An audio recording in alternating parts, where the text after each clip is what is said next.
আমি নিজের রান্নাটা নিজেই করে নিতাম এবং আমি নিজে খেয়ে নিতাম। ব্যাংকে গিয়ে আমাকে ওখানকার ম্যানেজার বললেন যে এই কিছুক্ষণ আগে আপনার ছেলে ওখান থেকে মানে বেশ খানিকটা অ্যামাউন্টের টাকা তুলে নিয়েছে। বাপরে বাপ! তারপর টাকা তুলে নিয়েছে, তখন ওরাই আমাকে পরামর্শ দিল যে আপনি থানায় গিয়ে একটা এফআইআর করুন।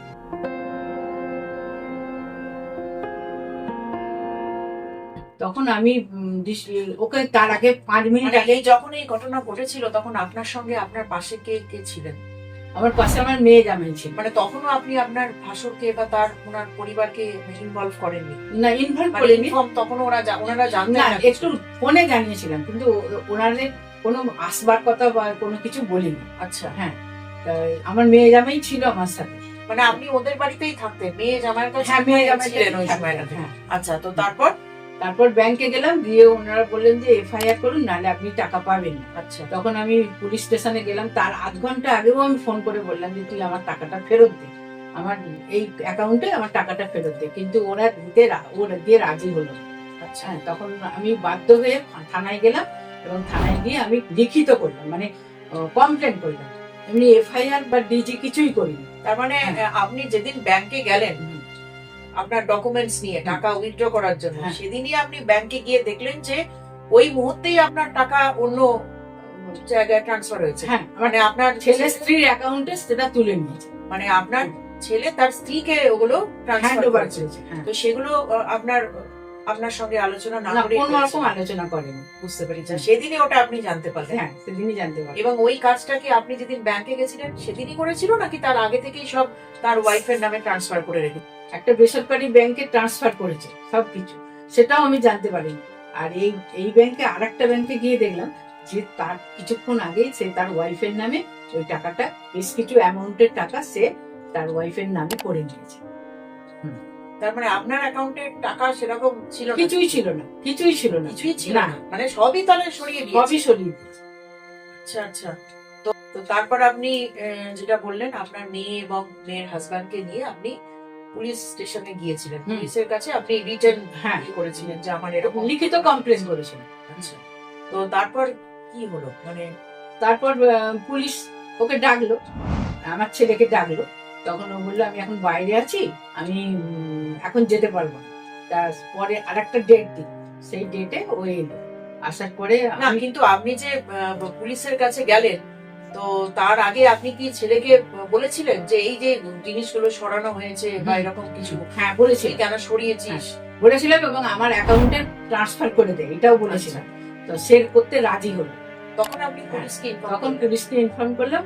পুলিশ ওকে ডেকে পাঠালো এবং বললো যে তুমি তোমার মায়ের এই টাকা পয়সা তুমি না জানিয়ে নিয়েছো, তোমার বইয়ের নামে করাটা তোমার ঠিক হয়নি, তুমি সে টাকা তোমার মাকে ফেরত দাও। তো আপনি এই যে ট্রান্সফার করেছে এবং এই যে জিনিসটা করেছে, তার মানে আপনি যে রেসপন্সিবিলিটি দিয়েছিলেন, আপনি তো জিনিসগুলো কি ব্যাংকের সিস্টেম আপনি কি বোঝেন নাকি?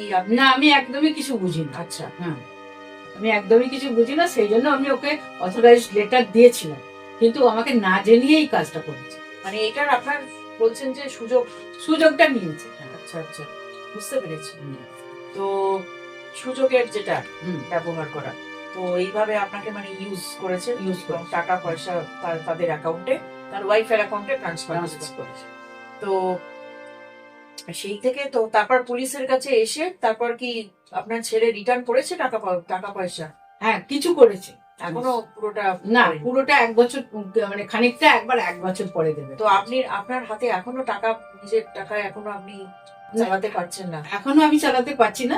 তো আপনার এই সময়টাতে আপনার মেয়ের হাজবেন্ড দুজনেই আপনার পাশে আছে? হ্যাঁ, ওরাই আমাকে সবকিছু, মানে ওষুধ থেকে খাওয়া দাওয়া থেকে সবকিছু ওরাই করছে। এটা একটা ভালো জিনিস যে তবু আপনার মেয়ের হাজবেন্ড যে পাশে এই সময় আছে আপনার।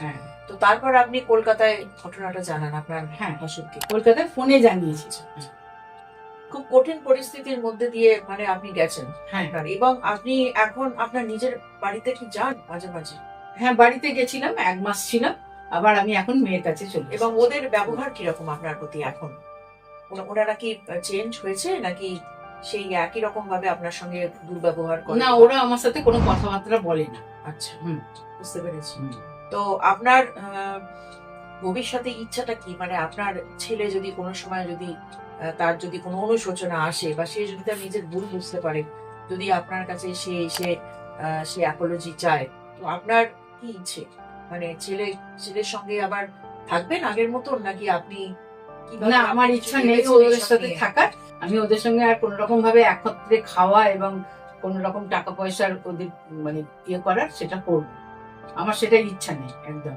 তো আপনার মেয়ে কি আছেন আপনার সঙ্গে? হ্যাঁ হ্যাঁ আছে। আচ্ছা, একটু কথা বলা যাবে হ্যাঁ, কথা বলবো। মেয়ের সাথে? হ্যাঁ। আচ্ছা, তো আমি মেয়ের সঙ্গে কি একটু কথা বলতে পারি? হ্যাঁ, এই নিশ্চয়ই। পরিস্থিতিতে ও আপনাকে হ্যাঁ হ্যাঁ, নিয়ে গেছে, বলুন বলুন। কারণ ওরাও তো দেখেছে অনেক কিছু আপনার ব্যাপারে।